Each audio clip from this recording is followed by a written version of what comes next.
여러분들 꾸면서 혹시 자신이 죽는 꿈을 꿔보신 적이 있습니까? 저는 이제 군대 생활할 때 특별히 꿈을 꾸는데 전쟁이 일어난 것입니다. 적군이 이제 총을 들고 달려옵니다. 수무이 되잖아요. 혼자서 싸울 수 없으니까. 산으로 도망을 가는데, 그럼 도망갈 때는 어떻게 가야 돼요? 죽을 힘을 다해 뛰어야죠. 그런데 발이 잘 움직이질 않는 거예요. 죽을 힘을 위해서 달리는데도 적군은 뒤에서 막 총을 들고 쏘려고 달려오는데 저는 앞으로 아무리 달리려고 그래도 이게 뭐 제대로 갈 수가 없는 것입니다. 그러다 결국은 총에 맞아서 죽어요. 그 죽는 순간에 꿈에서 깨어납니다. 딱 깨어나자마자 꿈이었구나. 얼마나 다행한 일인지. 또 어떤 경우에는 살아있다는 게 너무 기쁜 거예요. 그런 비슷한 꿈들을 저는 이제 몇 번 꾸었습니다. 그러면서 무슨 생각을 했느냐 하면은, 언제는 죽는구나. 죽음이 뭘까? 근데 우리는 또 예수님을 믿잖아요. 우리는 영생을 얻고 구원을 받잖아요. 그게 어느 정도 저는 이해가 된 거예요. 그런 어떤 꿈이지만, 그렇구나. 그 되게 여러분 사람들은 죽음 그러면 무슨 생각하냐 하면 끝이다. 이제 끝났다. 요사이도 이제 뉴스 같은 데 보면은 많은 사람들이 자기 스스로 자기 생명을 끊죠. 왜 그렇습니까? 죽으면 끝난다고 생각하는 거예요. 이 복잡하고 또 창피하잖아요. 그러니까 그냥 그 견디지를 못하고 스스로 이제 생을 마감하게 되죠. 여러분 성경은 분명히 이야기합니다. 죽음이 끝이 아니라고. 한 번 죽는 것은 정해놓은 거예요. 하나님께서. 죄의 결과잖아요. 근데 그 죽음 후에는 반드시 하나님의 심판이 있습니다. 그 심판은 뭘까요? 제가 구분이라고 이야기를 했잖아요. 천국과 지옥 갈 사람들이 구분되는 거예요. 그게 심판이에요. 그럼 여러분, 누가 천국 가요? 우리는 되게 이렇게 생각합니다. 착한 일 많이 한 사람. 얼마나 착한 일을 해야 돼요? 얼마나 좋은 일을 많이 해야 하나님의 심판에서 벗어날 수 있을까요? 여러분, 이 세상에 정말 죄 없는 사람이 한 사람이라도 있을까요? 그렇다면 여러분 예수님이 오실 필요가 없죠. 우리가 예수 믿을 필요가 없죠. 노력하면 되니까. 단 한 사람도 없어요. 그래서 예수님이 우리를 죄에서 구원하시기 위해서 이 땅에 오셨고 우리 죄를 대속해서 십자가에서 대신 형벌을 받으시고 죽어주신 거예요. 그래서 누구든지 그 예수님을 믿게 될 때 그 믿음 때문에 뭐예요? 심판에 이르지 않고 영생을 얻어 천국에서 살게 되는 것입니다. 그러니까 우리가 예수 믿는다는 자체는 가장 큰 복이고 영원한 복입니다. 아멘. 우리가 이 복을 지금 누리고 있단 말이에요. 근데 여러분 안 기쁘겠습니까? 죽음이 두렵겠습니까? 오늘 대부분 많은 사람들은 죽으면 끝이야. 소용없어. 여러분 얼마나 불행한 일이에요. 그렇게 살다 가는 것이. 오늘 말씀은 여러분들이 이제 그 고린도전서 15장 말씀을 이제 우리가 중간에 읽었습니다. 1절부터 58절까지 나오는데 제가 이제 전체 설명을 드릴 겁니다. 중요한 부분을 제가 읽었어요. 이 고린도전서 15장을 우리는 부활장이라고 합니다. 부활에 대한 말씀이에요. 굉장히 긴 이제 말씀입니다. 사도 바울이 기록을 했습니다. 고린도라고 하는 지역의 교회에 이 말씀을 기록해서 편지로 전달한 내용이에요. 그럼 이 고린도 교회는 어떤 교회냐면 사도 바울이 예수님을 부활하신 예수님을 만나고 난 이후에 그가 이제 사도로 부름 받아 가지고 땅 끝까지 복음을 전하러 다닌 거죠. 그래서 안디옥 교회를 시작으로 해 가지고 1차 전도 여행을 해서 이제 소아시아 지역 가까운 데로 1차 전도 여행을 하고 그다음에 2차 전도 여행을 하는데 소아시아 전체 복음을 전하려고 하는데 하나님께서 성령께서 소아시아 지역은 지금 터키 지역입니다. 거기는 복음 그만 전하고 다른 데 가서 전해야 된다는 거예요. 그래서 드로아라고 하는 항구까지 내려가는데 거기 환상을 봐요. 그러니까 저 마게도냐에 있는 한 사람이 손을 흔드는 거예요. 와서 제발 우리에게 복음을 전해주세요. 그게 유럽 지역이거든요. 그래서 바울이 이제 순종을 해가지고 드로아 항구에서 배를 타고 유럽으로 이제 건너갑니다. 건너가서 빌립보라고 하는 도시에 들어가서 복음을 전하는데 거기 빌립보 교회가 생겨나는 거예요. 그러고는 계속해서 서진하고 나중에는 남쪽으로 내려가는데 어디까지 내려가느냐 하면은 고린도라고 하는 도시에까지 도착합니다. 고린도는 그 당시 그쪽 그 지역이 헬라 지역이에요. 그리스인들 사는 지역입니다. 그때 당시 그 지역에서는 가장 큰 도시가 고린도 도시입니다. 굉장히 큰 도시고 상업이 발달되고 사람들이 많이 모여있는 그곳에 복음을 전했는데 교회가 부흥이 된 거예요. 굉장히 부흥이 됐습니다. 그리고 이제 돌아오잖아요. 돌아와서는 이제 바울이 3차 전도 여행을 다니면서 에베소 교회에 3년 머물어요. 에베소는 그 소아시아 지역 남쪽 지역입니다. 그 교회 굉장히 이제 부흥이 되죠. 에베소 교회는 뭐 굉장한 도시입니다. 그때 당시. 그게 이제 3년 동안 그 복음을 전하고 가르치고 있는데 고린도 교회의 소식이 들리는 거예요.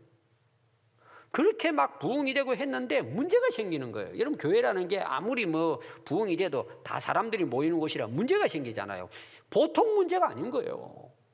심각한 거예요. 서로 막 나눠 싸우기도 하고 오늘 우리는 말하면 교회가 난리가 난 거예요. 사도 바울이 기도하면서 하나님 말씀을 기록해서 그들에게 전달한 것이 고린도 전서와 고린도 후서입니다. 근데 특별히 이 15장의 내용이 뭐냐 하면은 부활에 대한 복음을 전하는 거예요. 왜 이 부활에 대한 말씀을 전하느냐? 오늘 여러분들이 읽은 12절에 보면 그리스도께서 죽은 자 가운데서 다시 살아나셨다 전파되었는데 그들에게 복음을 전했단 말이에요. 사도 바울이. 그런데 너희 중에 어떤 사람들이 말을 해요. 교회 안에서 지금 아니 어찌하여 죽은 자 가운데 부활이 없다 하느냐. 바울이 이야기하는 거예요. 들어보니까 교회 안에는 여러 가지 문제가 있는데 그중에 하나가 뭐냐. 그 안에서 야 우리가 예수 믿는다고 뭐 그 부활해? 예수님 부활이 그 거짓말이야. 어떻게 믿어 그걸. 죽은 사람이 썩어 냄새 나는 사람은 어떻게 살아나. 부활은 없어. 그 바울이 그걸 들은 거예요. 그러니까 부활을 못 믿겠다는 거죠. 의심했다는 내용이에요. 그럼 그 당시 그 고린도 지역이 헬라 시대 그 지역이 중심인데 바로 그 옆에가 어디냐 그러면 아덴이라는 도시가 나 아덴. 그도 이제 사도 바울이 복음을 전한 곳이에요. 아덴. 또 오늘로 말하면은 그리스 아테네예요. 아테네. 거기는 철학이 왕성한 도시예요. 그 당시 뭐 최고의 여러분들이 이제 그 사도행전 보면 에피쿠로스 학파 이렇게 나와서 거기에서 바울이 복음을 전하는 내용이 나옵니다. 사람들이 모여가지고 그냥 철학만 나누는 거예요. 막 써가지고 바울이 가서 봤더니 신 없는 신을 섬기는 것도 있는 거예요. 이름을 모르니까 우리가 모르는 신전을 만들어 놓고 혹시 그분이 신인데 우리가 몰라가지고 죄 지으면 안 되니까 이름 모르는 신당을 지어놓고 거기서 절하고 있는 거예요. 예를 들면. 그러니까 바울이 뭐라고 그러죠? 당신 모르냐고 그거 잘됐다. 당신들이 모르는 진짜 하나님을 내가 전하겠다. 그리고 창조주 하나님을 전하고 예수 그리스도의 복음을 전합니다. 거기 가서. 근데 문제가 뭐냐 하면은 이들의 사상, 이들의 철학이요. 중요한 철학이 이제 있습니다. 그 헬라 철학이라 그 당시 철학의 분위기가 뭐냐 하면 진짜 선한 것은 보이지 않는 거예요. 다시 말하면은 영혼이라는 거예요. 영적인 것만 선한 거라는 거예요. 영적인 거 안 보이잖아요. 그게 진짜 본질이라는 우리 인간의. 그리고 육체라고 하는 걸, 껍데기라는 것은 육체는 쓸모없다는 거예요. 육체는 다 악한 것이고 부정하고, 그래서 자기들이 예를 들어 돌을 닦고 수행을 하려면 우리 육체를 괴롭혀야 돼요. 자기 막 자해하는 거예요. 막 이 육체는 필요 없어, 죄가 많아. 그러고는 육체를 완전히 부정해 버리는 거예요. 제가 여러분들이 항상 강조하죠. 육체는 누가 만들었죠? 하나님의 형상으로 지음받은 거예요. 너무나 고귀한, 여러분들 몸 너무 귀중한 거예요, 육체가. 근데 우리가 육체만을 위해 사니까 그게 죄가 되는 것뿐이지, 육체는 귀하고 소중하고 하나님이 창조한 작품이에요. 굉장히 중요한 거예요, 여러분. 그래서 우리 기독교는 금욕주의가 아닙니다. 이게 완전히 딱 분리되어 있는 거예요. 그럼 육체는 어떻게 돼야 돼요? 빨리 죽어 썩어야 된다고 보는 거예요. 그리고 영적인 거, 보이지 않는 이게 진짜 진리하는 거예요. 근데 지금 바울이 가서 예수 믿어야 된다 그러고, 왜 예수님은 우리가 믿어야 되나? 예수님은 죽었다가 부활하신 분이야. 우리에게 생명을 주시고 앞으로 우리도 예수님처럼 부활하게 될 거예요, 우리가. 아니, 그러니까 육체는 죽어 썩어 없어져야 되는데, 이건 본질이 아닌데 육체가 부활한다니까 이해를 못한 거예요. 야, 이건 복음이 아니야. 이 악한 것들이야. 이거 뭐 이상하다고 안 받아들이는 거예요. 다 그런 건 아닙니다. 소수가. 그러면 교회 다니면서 부활이 어디 있냐 그러고는, 그럼 왜 여러분 그때 당시 육체를 부정했을 것 같아요? 그 당시 앞에 나오는 거 보면은 여러 가지 고린도 교회가 그런 이제 그리스 사상에 물들여 있으니까 교회 안에 문제가 많이 생기는 거예요. 그 중에 하나가 음행이에요. 교회 안에서까지 뭐예요? 음행이 남발해진 거예요. 오늘 우리 말하는 성문화가 타락돼 버린 거예요. 육체는 아무것도 아니니까. 그리고는 막 육체를 뭐 혹사하는 것도 있지만 육체로 죄를 범하게 되는 일들이 많았단 말이에요. 그 에피쿠로스 학파라는 것은 그 쾌락주의거든요. 오늘 여러분 우리 시대 한번 보십시오. 심각해요. 육체로 범죄하는 일들이 심각하단 말이에요. 아니, 동성애가 지금 합법화 시키자는 내용이잖아요. 물론 여러분 사람을 차별하는 것은 안 되죠. 여러분 성경에는 그거는 범죄 행위예요. 하나님의 창조의 원리를 벗어난 거예요. 근데 그걸 인정하는 거예요. 그때 당시는 그런 음행이 그쪽 그리스 지역에 아주 그냥 유행했단 말이에요. 그게 이제 고린도 교회 안에까지 들어와서 거기에 대해서도 앞에 이제 부분에 이야기를 합니다. 그러니까 육체를 보니까 뭐예요? 다 도둑질하고 못된 짓 하고 싸우고 서로 죽이고, 그리고 온갖 성적이 타락되고 하다 보니까 육체는 이건 값어치가 없는 거야. 이 인간이 이 더러운 육체야, 이건 죽어야 돼. 부정했다 이 말이에요. 그래서 바울이 부활의 복음을 전하는데 이들은 부활이 어디 있냐 하고 문제가 생긴 거예요. 여러분, 부활이 없는 신앙이 오늘 이어서 계속 이 내용이 나올 것입니다. 아니, 우리가 예수를 믿는데 부활이 없다? 예수님이 부활하시지 않았다? 복음이 아니에요. 예수님이 십자가에 돌아가시고 거기서 끝나버리면 어떻게 돼요? 예수님은 우리 구원자가 될 수가 없어요. 이거는 여러분 심각한 문제예요, 사실상은. 제가 이제 여기에 대해서 계속해서 설명해 나갈 텐데, 그때 이제 여러분들이 이 내용은 더 구체적으로 볼 수 있습니다. 제가 먼저 이제 이 오늘 12절을 읽었잖아요. 1절부터 11절에 나오는 내용을 간단하게 말씀을 드리겠습니다. 이제 바울이 가서 복음을 전해요. 1절부터 나오는 내용입니다. 형제들아, 내가 너희에게 전한 복음을 너희에게 알게 하는데, 2절, 너희가 만일 내가 전한 이 복음의 말씀을 굳게 지키고 굳게 믿고 헛되이 믿지 아니하면 그 복음을 믿음으로 말미암아 구원을 받는다. 바울이 복음을 전했는데 이들이 지금 부활에 대한 걸 지금 부정하고 교회 문제를 일으키니까, 내가 그동안 너희들에게 전한 이 복음, 너희들이 이거 믿으면 구원 받는다. 그것부터 이제 시작이 됩니다. 그럼 복음이 뭐예요, 여러분들? 자, 어제가 성탄절이죠. 예수님 오셨다는 것이 복음이에요. 그리고 예수님이 오셔서 행하신 일. 자, 행하신 일이 뭐라 그랬죠? 우리를 섬기는 것뿐만 아니라 뭐라 그랬죠? 우리 죄를 대신해서 대속의 희생의 제물이 되심으로 우리 죄를 다 뭐예요? 갚아주시고, 우리를 구원하신 분이란 말이에요. 그게 기쁜 소식이에요. 아멘. 그래서 거기에는 세 가지로 이야기하고 있습니다. 첫 번째가 뭐냐 하면은 이 복음을 믿으면 구원을 받는다. 그럼 그 복음이 뭐냐? 두 번째, 성경대로 예수 그리스도께서 우리 죄를 지시고 십자가에서 죽으셨다. 예수님의 죽음이 복음이에요. 자, 왜 죽었죠, 예수님이?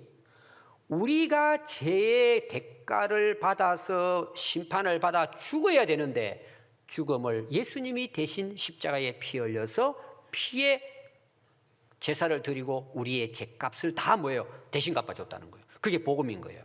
세 번째는 예수 그리스도께서는 성경에서 약속하신 말씀대로 죽으시고 3일 만에 다시 살아나셨다는 거예요. 우리가 이 부활을 단순하게 생각하는데 예수님이 부활하셨다는 뭘 의미하느냐? 예수님은 우리의 완전한 구원자시다. 우리에게 생명을 줄 수 있고 영생을 줄 수 있는 분이다. 아멘. 이 뒤에 나오면 이런 내용이 나와요. 하나님이 처음 만든 아담은 살아있는 영이라 그랬죠. 육체로 만들고 영혼을 불어넣으니까 생명이 됐어요. 살아있는 영이 됐어요. 그럼 예수님은 둘째 아담으로 인간을 구원하기 위해 죄 없이 인간의 몸으로 오셨잖아요. 그럼 예수님은 어떤 분이실까요? 예수님은 생명이 아니세요. 첫 번째 아담은 살아있는 영이었지만 예수님은 우리를 살아있게 하시는 분이라는 거예요. 이거 무슨 말이죠? 생명의 근원이시란 말이에요. 여러분, 말이 비슷하게 여러분들이 들리기 때문에 여러분들이 이해하지 못할 때 굉장히 중요한 이 내용이에요. 예수님은 살아있는 영이 아니시라니까요. 사람을 살리는 영이시란 말이에요. 생명의 근원이시란 말이에요. 그러니까 여러분들 예수님을 세상적인 종교의 교주라든지 이상한 성인들과 비교해서 설명하면 안 된단 말이에요. 여러분, 어제도 제가 강조했잖아요. 그 레벨에 올리면 안 된단 말이에요. 요한복음에서는 예수님은 창조의 하나님이라고 말씀하고 있어요. 생명의 근원이시란 말이에요, 예수님은. 그러니까 다시 살아나셔서 우리에게 영원한 생명을 주시는 분이심을 보여준 것이 부활이에요. 그리고 너희들도 뭐예요? 믿음으로 이 부활에 이르게 된다는 것을 우리에게 보여주신 것입니다. 그럼 사람들이 이제 그럴 거잖아요. 예수님 부활을 못 믿겠다 그러잖아요. 오늘날 여러분 신학 중에서도 예수님의 부활을 부정하는 신학자들이 많습니다. 왜냐하면 한번 여러분 생각해 보세요. 죽어가지고 무덤에 들어갔어요. 3일이 지났어요. 이제 썩기 시작해요. 어떻게 살아나요, 여러분? 그게 가능한 일입니까? 있을 수가 없는 일이죠, 그건. 그러니까 학자들이 이걸 어떻게 보느냐 하면은 예수님이 뛰어난 분이시니까 예수님을 따르는 제자들이 꾸몄다는 거예요. 어떻게? 신화화했다는 거예요. 이게 신학적인 용어입니다. 예수님 너무 훌륭하시니까. 그래서 예수님의 기적 같은 거 나오잖아요. 물 위를 걸었다. 여러분, 사람이 물 위 걸을 수 있어요? 보리떡 5개, 물고기 2마리를 가지고 5,000명 먹일 수 있어요? 12강줄이 남을 수 있어요? 그 전부 다 꾸미는 이야기라는 거예요. 예수님을 높이기 위해서. 안 믿는 거예요, 부활을. 그래서 부활을 이상하게 해석하는 책들이 많아요. 성경을 모르는 사람이 속습니다. 성경 자체를 꾸민 걸로 보는 거예요, 꾸민 걸로. 그 사람들은 어떻게 할 수가 없죠. 꾸몄다고 하는데 뭐라고 말하겠어요. 근데 저는 보니까요, 또 하나님의 창조를 믿더라고요. 여러분, 이게 말이 됩니까? 자, 하나님이 인간을 어떻게 창조하시죠? 땅에 있는 흙입니다. 흙이라는 그 원래 뜻이 뭐냐? 먼지라는 뜻이에요. 먼지를 모아가지고 흙으로 사람의 육체를 빚고 코에다가 하나님이 영혼을 불어넣어서 사람이 살아있는 영이 됐단 말이에요. 물론 그 창조도 그 사람들은 이상하게 해석합니다. 그 당시 주변에 있는 어떤 신화를 비교해가지고 또 해석을 하는 분들이 있어요. 그럼 여러분들 한번 봅시다. 하나님이 인간을 만드시고 우주 만물을 창조하신 걸 믿는다면 우리가 죽어서 무덤에 묻혀서 썩은 우리를 하나님께서 다시 살리실 수 있을까 없으실까요? 아무것도 아니에요, 그거는.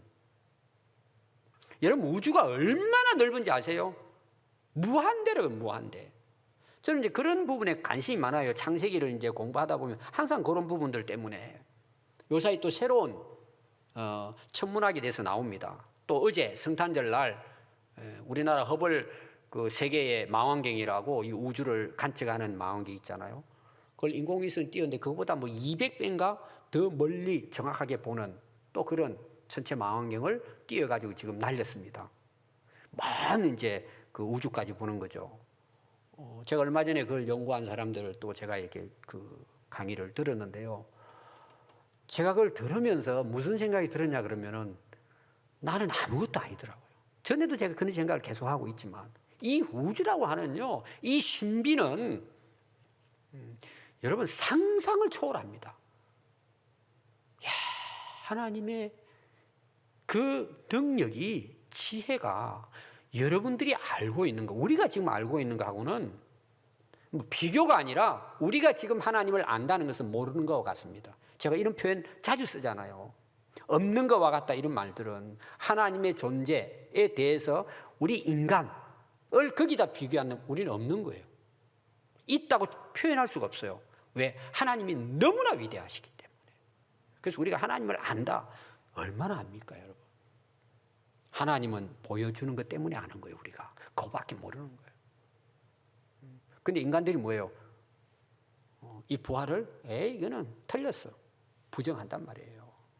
그래서 바울이 아니 진짜야, 사실이에요. 이건 부활은 사실이야. 여러분 예수님이 이 땅에 역사적으로 이 땅에 태어난 건 사실로 다 인정하고 성탄절 내용은 잘 모르지만 사람들이 기뻐하고 즐거워하잖아요. 예수님 오셨다는 건 다 알잖아요. 역사 속에 오셨단 말이에요. 예수님이. 왜? 역사가 남겨져 있잖아요. 지금 예수님 탄생부터 부모부터 다 있잖아요. 하신 일이. 근데 예수님 부활을 안 믿는 거죠. 아니, 너희들끼리 그 짠 거 아니냐 그거죠. 그래서 바울이 바울 예수님 만났어요, 안 만났어요? 부활하신 예수님을. 이건 역사적 사실이에요. 그래서 거기에 대한 증거를 대는 거예요. 증거를.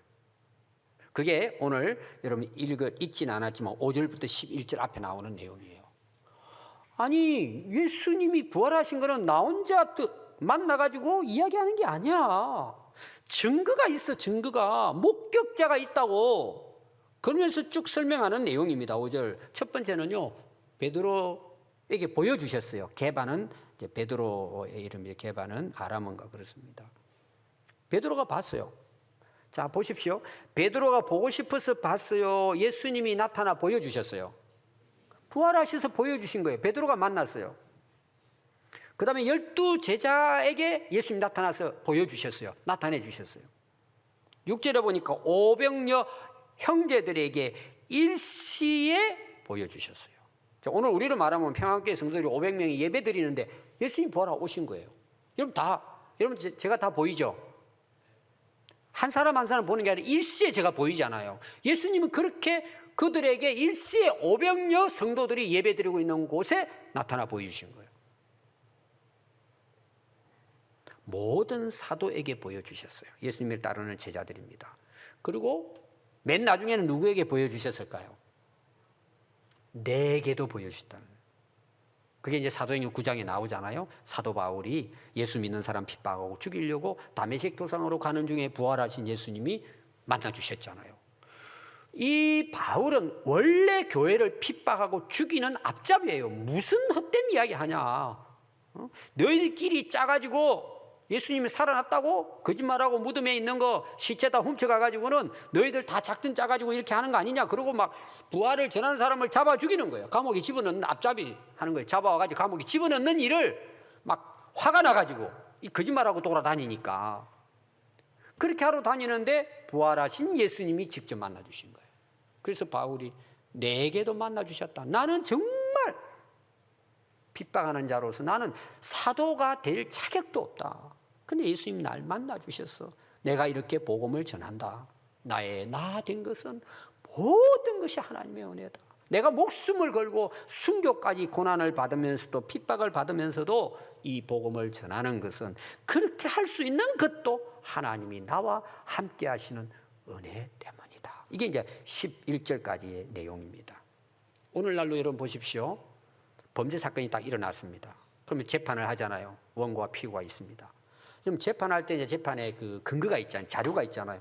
자료 중에 가장 결정적인 자료가 뭘 같아요? 목격자입니다. 그렇죠? 목격자의 진술입니다. 이게 첫 번째입니다. 그런데 대개 다 목격자 없이 숨어서 밤에라든지 뭐 새벽에라든지 이렇게 못된 짓 하잖아요. 대부분 보면 숨어서 하잖아요. 목격자가 없잖아요. 근데 지금은 첨단 과학 시대예요. 사람이 안 본다고 증거가 없는 게 아니에요. CC 카메라가 얼마나 많아요. CC 카메라요 화면에 딱 뜨면은요 손 듭니다. 잘못했습니다, 국민 여러분. 그러고 감옥 갑니다. 지금은요 목격자가 아니라 CC 카메라 딱 영상 뜨면은요 거짓말 할 수가 없어요. 지금 그런 시대에 살고 있어요. 여러분 사도 바울이 지금 예수님의 부활을 전하는 것은 자기들끼리 짜가지고 하는 말이 아니고 이렇게 많은 그 당시 지금 2000년 전이잖아요. 이런 수백 명의 목격자가 있다는 내용이에요. 여러분 이 정도면 인정해야 되잖아요. 아멘. 그걸 지금 이야기하는 거예요. 그런데 오늘 12절부터 시작됐잖아요. 이 고린도 교회 신자들이 야 어떻게 사람이 죽었다가 부활해? 부활이 없어. 이렇게 이야기했다 이 말이에요. 그래서 거기에 대해서 바울이 또 두 번째로 오늘 11절부터 12절부터 19절의 말씀 읽은 내용입니다. 그럼 만일 예수님이 부활이 없다고 하자. 결과는 어떨까요? 우리의 모든 믿음은 헛된 것이다. 그래서 14절에 보면 예수 그리스도를 믿는 믿음은 헛되다. 그리스도께서 다시 살아나지 못하셨다면 너희 믿음도 헛되고 또 뭐도 헛되죠? 너희들이 전하는 복음도 헛되다. 내가 전하는 복음도 헛되다. 그래서 그리스도께서 만일 다시 살아나지 못하셨으면 우리가 전파하는 것도 헛것이라는 거예요. 당연하잖아요. 예수님 죽었다고 무덤에 갇혔는데 그분이 우리를 어떻게 살려요, 여러분? 자기도 썩어서 헐거로 돌아가 버렸는데 우리가 예수님 전하는 다 헛되다는 거죠. 또 15절에 보면 우리가 하나님의 거짓 증인으로 들통날 거다, 발각될 거다. 또 우리가 하나님의 거짓 증인으로 발견되리니. 여러분 우리가 세상에서는 다른 사람 속일 수 있습니다. 또 넘어갈 수도 있어요. 때가 되면 밝혀지게 돼 있어요, 여러분. 우리 특히 예수 믿는 사람 오늘 여기도 중간에는 나옵니다. 우리가 정말 그 예수님을 믿고 구원받고 그 부활의 소망을 가지고 있다면 이 세상에서 여러분들은 바르게 살아야 돼요. 의롭게 살아야 돼요. 여러분. 세상 사람들처럼 뒤죽박죽 섞여 살면 안 돼요, 여러분. 왜? 나중에 다 밝혀져요. 세상 사람들은 덮고 가죠. 권력 있고 돈 있으면은 법도 덮고 지나갑니다. 우리나라 역사의 가장 암울한 역사는요, 거의 대부분이 정치권과 사법부가 짝짝꿍했을 때 일어난 사건들입니다. 근데 여러분 우리나라 역사 보세요. 역사가 흘러가니까 그 들통 다 나요, 안 나요? 역사 안에서도 나요. 여러분들이 만약에 이제 장례식이 있어요. 그럼 장례식이 여러분들이 이제 가잖아요. 가가지고 이제 식사 같이 하면서 그 돌아가신 분에 대한 이야기를 되게 하잖아요. 두 부류입니다. 참 아깝다 그분. 더 샀었으면 참 훌륭하셨다. 그 집사님 참 우리도 본받을 만하다. 하늘나라 가서 만나야지. 이런 이제 생각을 하고 그 사람에 대한 본을 받습니다. 근데 어떤 사람은 말은 이제 사실은 그렇지 않겠지만 속으로는 뭘까요? 좀 더 빨리 갔어야 하는데, 야, 어떻게 인간이 저러냐. 여러분들이 돌아가셨을 때에 어떻게 여러분들에 대해서 밝혀질 것 같아요? 사람들 안에서도 밝혀진단 말이에요, 역사 속에. 그럼 하나님 앞에 가면 어떨까요? 다 드러나요, 여러분. 다 드러나요. 거짓말하고 속일 수 없어요, 여러분. 그러니까 우리가 어떻게 살아야 돼요? 오늘부터 마음에 결심하세요. 다 밝혀집니다, 여러분. 역사 속에서도 밝혀진단 말이에요. 하나님 앞에 가보세요. 먼지 틀 하나 없이 밝혀집니다. 정말 우리가 그리스도인으로서 특별히 여러분 거짓말하면 안 돼요. 밝혀진다니 거짓말이다. 네 번째 중요한 게 뭐냐? 우리가 여전히 죄 가운데 있을 것이다. 이게 굉장히 중요하네요. 왜? 우리를 예수님이 죄를 없이 하고 죄에서 우리를 구원하기 위해 오셨잖아요, 예수님이. 근데 예수님이 부활하지 않으셨다? 그러면 우리는 여전히 죄 가운데 있는 거예요. 해결되지 않는단 말이에요. 자기도 죽고 우리도 죽고 끝나는 거예요. 또 18절에 보면 그리스도 안에서 잠자는 자, 잠잔다는 것은 이제 부활을 전제해서 죽음을 이제 설명하는 내용이죠. 그리스도 안에서 잠자는 자도 깨어나지 못해요. 망하는 거예요. 그 죽음으로 끝나는 거예요. 부활이 없다고 한다면 얼마나 불행해요. 열심히 신앙생활 잘하고 부활의 소망을 가지고 돌아가셨는데 예수님 진짜 부활 안 하셨다. 그럼 망하는 거죠. 끝나는 거죠. 얼마나 불행한 거예요. 19절에 보니까 마지막입니다. 만약에 예수님 부활이 없다고 한다면 우리가 이 땅에 살아가는 삶은 이 세상뿐이라는 거죠. 그렇잖아요. 죽으면 끝나니까. 그러면 우리가 예수 믿고 신앙생활 열심히 했는데 이 세상에 살아가는 삶 이것만 있다고 한다면 우리는 가장 사람들 중에서 불쌍한 자라는 거예요. 그렇잖아요. 그렇게 열심히 신앙생활하고 정말 바르게 살고 물론 그것도 은혜일 수는 있어요. 죽으면 끝나버렸다. 여러분 얼마나 우리 신앙생활이 헛되냐 말이에요. 얼마나 불쌍하냐 말이에요. 그냥 세상 사람들처럼 내 하고 싶은 대로 원하는 대로 그냥 기분대로 세상 즐기면서 살다가 가면 끝나는데 근데 우리가 이 세상 가운데 예수 믿는다고 참 핍박도 받고 고난도 받고 어려움도 경험하면서 그걸 핍박을 견뎌내면서 어떻게 하든지 믿음으로 우리가 살려고 노력했는데 부활이 없다? 참 불쌍한 사람들이에요. 차라리 세상에서 세상 사람처럼 먹고 즐기면서 그냥 놀아다녀야지. 지금 전제가 뭐죠? 만일 예수님이 부활하시지 않았다면 이 세상 살아가는 것만이 우리가 믿는 믿음이라면 이거는 정말 불행한 거라는 거죠. 자, 그러면 바꿔서 예수님이 이 땅에 오셨을까요? 안 오셨을까요? 예수님이 십자가 지셨을까요? 안 지셨을까요? 예수님이 부활하셨을까요? 안 하셨을까요? 하셨잖아요. 예수님 다시 재림하실 거잖아요. 만일에 예수님이 이 땅에 오시지 아니하셨다면 기독교는 존재 불가해요. 교회가 있을 수가 없죠. 아니 예수님이 이 땅에 오시지 않았는데 예수님이 오시지 않았는데 우리 죄를 위해 예수님이 십자가 못 박아서 우리 죄를 대속하실 수 있어요? 오시지 않은 분이? 그 예수님이 아니라고 한다면 기독교는 존재할 수 없어요. 예수님이 이 땅에 오시지 않았다면 만일 예수님이 십자가에 죽으시지도 못하셨겠지만 살아나실 부활도 있을 수가 없죠. 안 오신 분이 뭔 죽고 살아나요. 다 무너지는 거예요. 근데 예수님 오셨어요? 안 오셨어요? 이 땅 역사 속에 2000전에 이 땅에 오셨어요. 어떻게 오셨을까요? 성경에서 약속하신 대로 오셨어요. 그래서 여러분들이 누가복음 2장 11절에 보면 오늘 다윗의 동네에 너희를 위하여 구주가 나셨으니 곧 그리스도 주시라. 탄생하셨어요. 구주로 오셨어요. 마태복음 1장 21절에는 아들을 낳으리니 이름을 예수라 하라. 이는 그가 자기 백성을 그들의 죄에서 구원할 자이심이라. 죄에서 구원하기 위해 예수님이 오셨어요. 요한복음 3장 16절 하나님이 세상을 이처럼 사랑하사 독생자를 주셨으니 이는 그를 믿는 자마다 멸망치 않고 영생을 얻게 하려 하심이라. 하나님이 이 땅에 예수님 보내주셨어요. 예수님 오셨어요. 그러셨으니까 뭐예요? 우리 죄를 대속해서 십자가에서 못 박혀 돌아가 주시고 그분이 죽으셨기 때문에 3일 만에 다시 부활하시고 부활의 첫 열매가 되신 거예요. 그래서 20절 한번 보십시오. 그러나 이제 그리스도께서 죽은 자 가운데서 다시 살아나사 잠자는 자들의 첫 열매가 되셨도다. 아멘.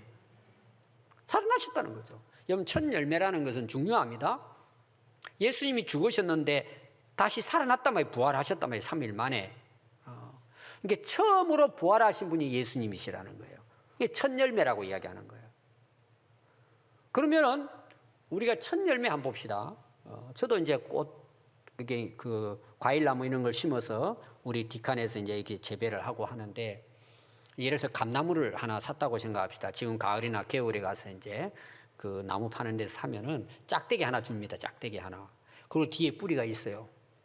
뭔지도 몰라요. 아마 여러분 갖다 주면 모를 거예요. 전문가 외에는. 그럼 그걸 심었어요. 가을에 그걸 심었단 말이에요. 그럼 이게 무슨 나무인지를 정확하게 알 수 있을 때가 있어요. 언제일 것 같아요? 열매를 맺는, 감이 열린 거예요. 그럼 감나무죠. 그럼 한 해 또 지났어요. 그게 뭐가 열릴까요? 그럼 사과가 열릴까요? 한 번 감이 열리면 그거는 감나무이기 때문에 계속 감이 주렁주렁 맺는 거예요. 예수님이 부활의 첫 열매라는 것은 예수님이 부활하셨기 때문에 그 예수를 믿는 사람도 예수님과 함께 동일하게 부활한다는 약속이에요. 우리에게 소망이 된단 말이에요. 그래서 20절부터 제가 58절까지 중간의 말씀을 간략간략하게 부활에 대한 말씀을 드리려고 합니다. 20절, 이제 그리스도께서 죽은 자 가운데서 다시 살아나사 잠자는 자들의 첫 열매가 되셨도다. 사망이 한 사람으로 말미암았으니 죽은 자의 부활도 한 사람으로 말미암는도다. 아담 안에서 모든 사람이 죽은 것 같이 그리스도 안에서는 모든 사람이 삶을 얻으리라. 44절입니다. 육신의 몸으로 심고 신령한 몸으로 다시 살며. 자, 부활체가 뭐냐? 변화가 뭐냐? 육신만을 가지고 있던 우리 몸이 신령한 몸으로 변화됩니다. 예수님이 부활하신 것처럼 새로운 피조물로 변화되는 거죠. 육의 몸이 있은즉 영의 몸도 있다. 이 두 가지 꼭 기억하십시오. 육체도 있지만 영의 몸도 있다는 것입니다. 이게 부활입니다. 기록된 바 첫사람 아담은 생명이 되었다 함과 같이, 아까 제가 설명했어요. 마지막 아담인 예수님은 살려주는 영이 되신 거예요. 그러나 먼저는 신령한 사람이 아니요 육의 사람이요 그 다음에는 신령한 사람이라. 우리가 그렇게 부활한단 말이에요. 이거는 시공간을 초월하는 새로운 모습의 육체를 의미하고 있습니다. 51절입니다. 보라, 내가 너희에게 비밀을 말하노니 우리가 다 잠잘 것이 아니요 마지막 날에 예수님이 부활하실 때에 순식간이 호련히 다 변화되리니 나팔 소리가 나매 죽은 자들이 썩지 아니할 것으로 다시 살아나고 우리도 영의 몸으로 변화되리라. 마지막 57절, 우리 주 예수 그리스도로 말미암아 우리에게 승리를 주시는 하나님께 감사하노니 그러므로 내 사랑하는 형제들아 견실하며 믿음에 흔들리지 말고 굳게 서란 말이에요. 견실하며 믿음에 흔들리지 말고 항상 매일매일 주의 일에 더욱 힘쓰는 자들이 되라. 이는 너희의 수고가 주 안에서 헛되지 않은 줄 알미라. 아멘. 여러분, 새해에는 주의 일에 더욱 힘쓰는, 항상 힘쓰는 우리 성도들 될 수 있기 바랍니다. 여러분, 하나님의 일이 뭡니까? 주의 일이 뭡니까? 내가 확실한 믿음에 서는 거예요. 견고하게 서는 것, 이 하나님 바라시는 일이에요. 두 번째는 하나님 본래 우리를 창조하신 목적이 뭘까요? 하나님을 예배하는 거예요. 하나님께 영광 돌리는 거예요. 여러분, 새해부터는 예배 드리는 일에 매일매일 항상 힘쓰시기 바랍니다. 세 번째는 뭘까요? 이 복음을 땅끝까지 전해서 많은 영혼이 하나님께로 구원받고 돌아오는 것이 주의 일이에요. 사도 바울은 이 일을 위해서 목숨을 걸었단 말이에요. 새해부터 여러분, 영혼 구원하는 일을 위해 기도하고 한 영혼 한 영혼 살려내기 위해서 전도하고 또 땅끝까지 복음을 전하는 선교사들 위해 기도하고 함께 협력해서 이 부활의 복음이 땅끝까지 증거되어서 주님이 다시 재림하는 일에 그 시간이 앞당겨져서 우리가 주님과 함께 영원히 하나님 나라에서 영광 돌리는 복된 삶 되시기를 바랍니다. 기도하겠습니다.